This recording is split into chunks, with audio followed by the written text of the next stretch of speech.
Yan guys, mahilig ka ba sa adventure? Pag napanood mo tong video na to, baka ito na yung sign. Pumunta ka na ng Dingalan. Ganyan lang naman ang view rito.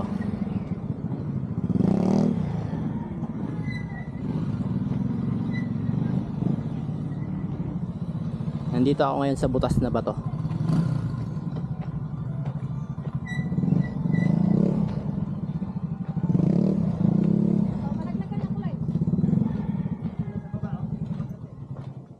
Ganyan lang naman ang view rito.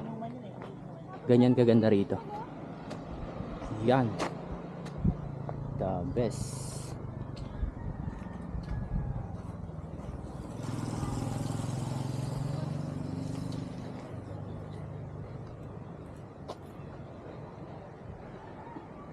Ganyan kalupit ang view sa Dingalan.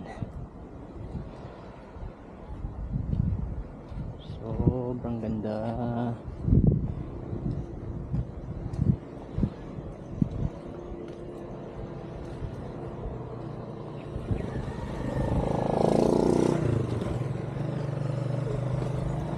Yan ang bike na dala ko ngayon.